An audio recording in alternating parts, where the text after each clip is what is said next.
নমস্কার বন্ধুরা, লক্ষ্মী ঝাঁপি সিরিয়ালের এই পর্বে প্রথমেই দেখা যায় দীপের ঠাম্মি ঝাঁপিকে বলছে, তোকে এই রাতের মধ্যে ক্ষীরগঞ্জে গিয়ে আচার সেরে এখানে ফিরে দাদু ভাইয়ের মাথার কাছে বসে পাঁচালি পড়তে হবে, তবে সম্পন্ন হবে এই ব্রত। কিন্তু যা করার করতে হবে সূর্যোদয়ের আগেই।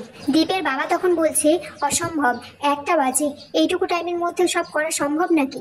ঝাঁপি বলছে, 4.5 ঘন্টা তো হাতে আছে, তার মধ্যে ব্রত সেরে আমি দীপদাকে সুস্থ করে তুলতে পারবো জেঠু। দীপের মা ইঙ্কাকে বলছে, এই ব্রত ঝাঁপি করবে না, তুমি করবে। ইঙ্কা তখন বলছে, অসম্ভব আন্টি, আমি এসব ব্রত মানি না, আর তাছাড়া দীপ ইমপ্রুভমেন্ট করছে ডক্টরের জন্য। যদি ঝাঁপির ব্রততে বাবান সুস্থ হয়ে ওঠে তাহলে মায়ের পায়ে কোটি কোটি প্রণাম, কিন্তু এই স্বীকৃতি আমি কিছুতেই ঝাঁপিকে পেতে দেব না। ও এইসব করে নাম কিনে নেবে, তা কখনো হয় না। এদিকে ইঙ্কা বলছে, ঝাঁপির চোখে আমি আঙুল দিয়ে দেখিয়ে দেব, দীপের জন্য আমি, ও নয়। এদিকে ব্রাহ্মণ বসাই বলছে, এই মন্দিরের যে একটাই নিধান মা, এর মন্দিরের চাতালে 7 জন মিলে এই স্ত্রী কোজাগরী লক্ষ্মী পুজোর দিনে আলপনা দেয়, সেই কাজ তোমাকে একাই করতে হবে। মা যখন রুষ্ট হয়েছেন, ভক্তের পরীক্ষা তো তিনি নেবেনই। ঝাঁপি তখন বলছে, দীপদাকে সুস্থ করার জন্য যত কঠিন পরীক্ষাই হোক না কেন আমি দেব ঠাকুরমশাই। ঝাঁপি যখন আলপনাটা চাতালে দিতে যাবে তখন ইঙ্কা সেখানে আসে আর হাতটা ধরে, বলে, এই ব্রত দীপের জন্য, তুমি নয় আমি করব। ঝাঁপি তখন বলছে, রেশারেশি করতে গিয়ে সময় নষ্ট করো না ইঙ্কা।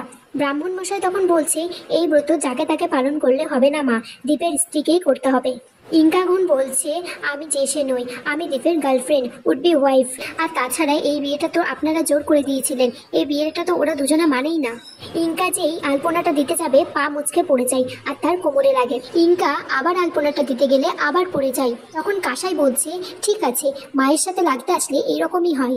ব্রাহ্মণ মশাই ঝাঁপিকে বলছে, মন প্রাণ দিয়ে যদি মাকে ডাকিস অসাধ্য সাধন হবেই। খড়িমাটিতে খাড় আছে মা, অনেকক্ষণ আঙুলে থাকলে আঙুলে ত্বকের টান ধরবে, শুকিয়ে রক্ত বেরোতে পারে।